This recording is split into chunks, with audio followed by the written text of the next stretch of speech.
Good morning students.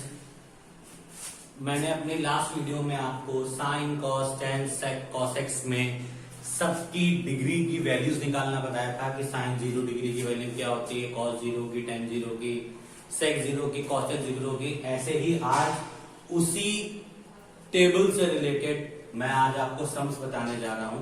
अगर आपको table learn हो गई है, समझ में आ गई थी, तो फिर आप इसको इजीली कर पाएंगे। अदरवाइज एक आध बार देख के इस सम्स को प्रैक्टिस करिएगा टेबल के साथ, फिर अपने आप वो लर्न हो जाती है। देखिए सबसे पहला सम है कि हमको sine 30 plus cos 60 plus cos 30 into sine 60 इसकी वैल्यू फाइंड करनी है।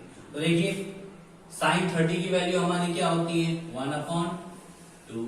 डॉट का मतलब होता है मल्टीप्लाई, मैंने मल्टीप्लाई लगा दिया। कॉस 60 की वैल्यू क्या होती है, कॉस 60 की वैल्यू होती है 1/2, क्योंकि हमको पता है जो साइन 30 की वैल्यू होती है वही कॉस 60 की वैल्यू होती है, क्योंकि टेबल पलटते हैं हम इसमें। कॉस 30 की वैल्यू क्या होती है, अंडर रूट, अब यहां प्लस का साइन लगाएंगे, अंडर रूट 3/2, फिर इंटू साइन 60 की वैल्यू अंडर रूट 3/2। देखिए साइन 30 की वैल्यू 1/2 लिखा, फिर डॉट है, डॉट का मतलब मल्टीप्लाई, मल्टीप्लाई का साइन लगाया, cos 60 की वैल्यू 1/2 लिखी, फिर इसके बाद प्लस का साइन है, प्लस का साइन लगाया, फिर cos 30 की वैल्यू रूट 3/2 होती है, वो लिख दिया। फिर यहाँ पे बीच में डॉट होता है, डॉट का मतलब होता है मल्टीप्लाई, फिर मल्टीप्लाई का साइन लगाया, साइन 60 की वैल्यू रूट 3/2। अब देखिए अंश और अंश का आपस में गुणा करते हैं, हर और हर का, तो 1 into 1 1, 2 2 4, रूट 3 इंटू रूट 3, याद रखिए अंडर रूट 9, 9/4, तो 1/4 प्लस, देखिए अंडर रूट 9 को हम चाहें तो कुछ इस वे में भी लिख सकते हैं। देखिए अंडर रूट 9 इक्वल टू लिख सकते हैं हम लोग 3 इंटू 3, जो चीज दो बार लिखी होती है उसे एक बार लिख देते हैं और अंडर रूट का साइन हटा देते हैं, तो रूट 9 की वैल्यू क्या हो गई 3। तो मैंने यहाँ पे क्या लिखा 3/4। इस चीज को ध्यान रखिएगा, आपको मैं स्क्वायर रूट पढ़ा चुका हूँ। 9 को क्या लिख सकते हैं 3 इंटू 3, जो चीज दो बार लिखी उसे एक बार लिख दिया और अंडर रूट का साइन हटा दिया। अब देखिए सम्स में हमारे अगला क्या है, यहां से 4 मेरा एलसीएम आ गया। ठीक, अब हमको पता है कि अगर किसी भी भिन्न वाली संख्याओं के हर समान होते हैं तो अंश अपने आप वैसे ही उतार दिए जाते हैं। तो इसका और इसका हर समान था, लासा 4 आ गया, तो अंश भी अपने आप जैसे हैं वैसे ही उतार दिए जाएंगे। एक तो ये तरीका हुआ, या दूसरा तरीका क्या होता है, 4 का 4 में डिवाइड करिए, आएगा 1, 1 का 1 से मल्टीप्लाई किया तो 3, 4 का 4 से डिवाइड किया आया 1, 1 का 3 से मल्टीप्लाई किया 3। इसीलिए कहा जाता है कि अगर हर समान हो, कॉमन एक जैसी ही चीज आ रही हो, तो फिर अंश को भी हम वैसे ही लिख देते हैं। तो 3 1 4/4 की वैल्यू 1, क्योंकि 4 1 जा 4, वैल्यू क्या आ गई हमारी 1। तो ये आपके पहले सम का सॉल्यूशन हो गया। अब नेक्स्ट सम में क्या है, स्क्वायर लगा है, तो स्क्वायर में थोड़ा सा पहले चेंज कर लेंगे। देखिए कभी गलत नहीं होगा। 4 एक ब्रैकेट ऑन कर लीजिए, 10 60 का स्क्वायर कर लीजिए। बस इसमें केवल जो स्क्वायर होंगे उनको आपको ब्रैकेट के बाहर कर देना है, सम आपका कभी गलत नहीं होगा। 10 30 स्क्वायर वापस से बाहर कर लिया, जिसपे स्क्वायर नहीं लिखा था उनको मैंने एज इट इज लिख दिया। ठीक है, देखिए अब 10 60 डिग्री की वैल्यू क्या होती है, 10 60 की वैल्यू होती है अंडर रूट 3, स्क्वायर लगा देंगे, स्क्वायर लगा हुआ था। 10 30 की वैल्यू क्या होती है 1/√3 का स्क्वायर। 10 30 की वैल्यू निकाल ली मैंने, माइनस 8 साइन 45 की 1/√2, कॉस 45 1/√2। देखिए इसी तरीके का कोई चेंजमेंट नहीं किया, केवल जो स्क्वायर वाली डिजिट थी बाहर लिखा, बाकी सबकी वैल्यू मैंने एज इट इज कर दी। √3 का स्क्वायर क्या होगा √9, क्योंकि √3 को आप दो बार लिखेंगे, √3 इंटू √3 इक्वल्स टू √9। 3 3 जा, ठीक है।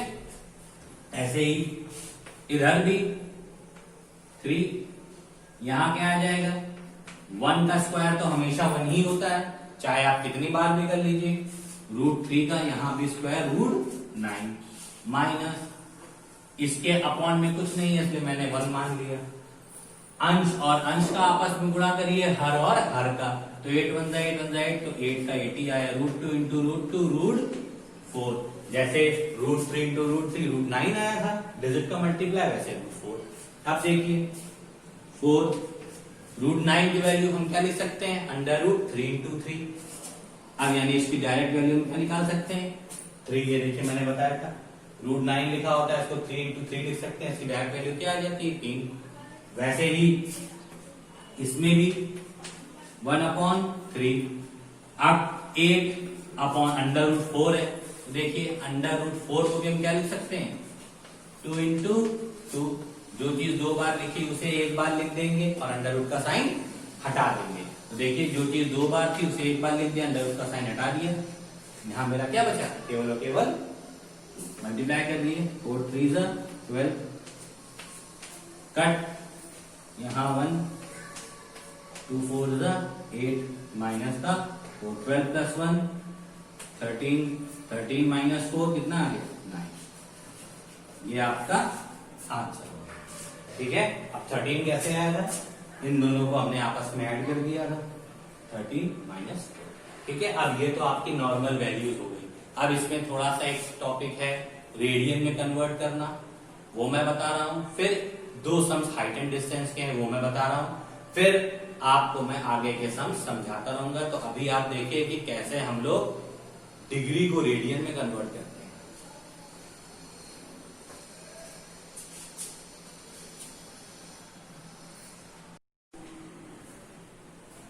देखिए स्टूडेंट, आपके अगले सवाल है, π/6 रेडियन को अंश में परिवर्तित कीजिए, और दूसरा है 90 डिग्री रेडियन को 90 डिग्री को रेडियन में परिवर्तित कीजिए, ठीक है। क्योंकि ये अंश में है तो इसको रेडियन में परिवर्तित करना है। सवाल बहुत इजी होता है, फॉर्मूले आपके 2 हैं कि 1 रेडियन बराबर 180 डिग्री अपॉन पाई, और pi radian is equals to 180। तो हम केवल और केवल इस फॉर्मूले को याद रखेंगे, क्या कि 1 रेडियन बराबर 180 अपॉन पाई। अब हम इसी से दोनों सम को सॉल्व करेंगे। देखिए 1 रेडियन बराबर इतने पाई, तो कितने रेडियन कह रहा है, π/6, π/6, तो π/6 रेडियन बराबर क्या हो जाएगा, 180 अपॉन पाई इंटू π/6। पाई से पाई कैंसल, 6 1 जा 6, 6 3 जा 18, 30। देखिए कितने डिग्री आ गया, 30 डिग्री आ गया।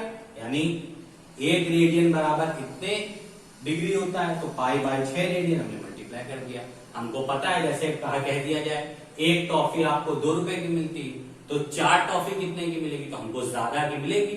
जब कभी भी ज्यादा के बारे में पूछा जाता है तो हम लोग मल्टीप्लाई करते हैं। यहाँ 1 रेडियन है, यहाँ π/6 है, यानी इस 1 से इसकी वैल्यू कैसी है, ज्यादा है, इसीलिए इसका आपस में हमने क्या कर दिया है, मल्टीप्लिकेशन कर दिया। अब सेकंड नंबर देखिए, 90 डिग्री को रेडियन में परिवर्तित कीजिए।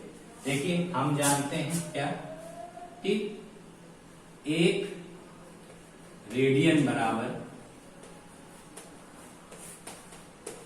180 अपॉन पाई, 180 डिग्री होता है, ठीक।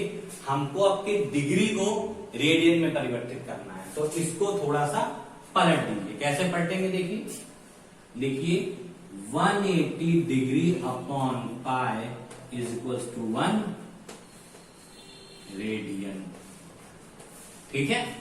अब देखिए हम कैसे करेंगे, पाई का वहां मल्टीप्लाई कर देंगे, तो 180 degree is equals to pi into 1 radian, ठीक है, ठीक। अब हम यहां 1 डिग्री की वैल्यू निकालेंगे, तो 1 डिग्री इज इक्वल्स टू, अभी देखिए हमने बताया था जब यहां संख्या कम थी, यहां संख्या ज्यादा हुई तो हमने मल्टीप्लाई किया, और यहां आप संख्या ज्यादा है, यहां कम है तो हम डिवाइड करेंगे।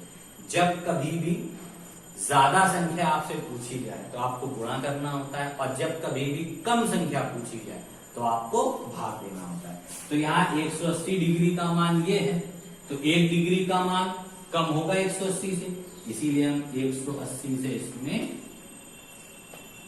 डिवाइड करेंगे।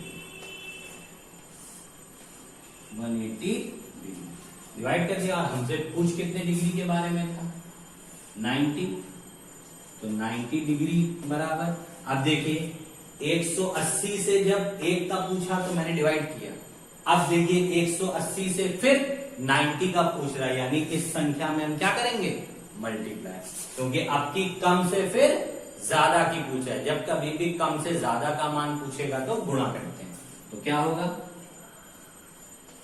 पाई इंटू 1 रेडियन इंटू 90 अपॉन 180। ठीक है, अब देखिए 90 1 90, 90 2 180, तो इसको हम क्या लिख सकते हैं, पाई अपॉन 2 रेडियन। ठीक है, तो 90 डिग्री जब कन्वर्ट हुआ तो क्या आया, पाई अपॉन 2 रेडियन। तो आपके ये दो सम्स थे और जो कंप्लीट हो गए। अब मैं आपको आपकी एक्सरसाइज के आगे के सम्स अपनी नेक्स्ट वीडियो में बताऊंगा। तब तक आप रेडियन में कन्वर्ट करने के मैंने एक एक सवाल आपको बता दिए हैं, दो और बुक में दिए, उनको कन्वर्ट करिए, सीखिए, ना आए तो हमसे पूछिए। और सभी सम्स को बहुत ध्यान से समझ के करिएगा कि कब हमको डिजिट में डिवाइड करना है, कब हमको डिजिट में मल्टीप्लाई करना है। जब आप ये चीज सीख जाएंगे तो आपके लिए सम बहुत इजी हो जाएगा। बहुत इजी एक्सरसाइज है, केवल थोड़ा सा ध्यान देना है इसमें जो सबसे इंपॉर्टेंट टॉपिक होगा वो आपका लास्ट का टॉपिक है, जो हाइट एंड डिस्टेंस यानी ऊंचाई दूरी, उससे रिलेट करता है। तो अभी आप लोग इस चीज को ध्यान से समझिए, चारों सम्स को, और अच्छी तरीके से इसकी प्रैक्टिस कीजिए। और नहीं आए तो हमसे अपनी व्हाट्सएप पे या कॉल करके जैसे भी पूछ पाए आप लोग पूछिए और सवाल को समझिए। Thank you and have a nice day.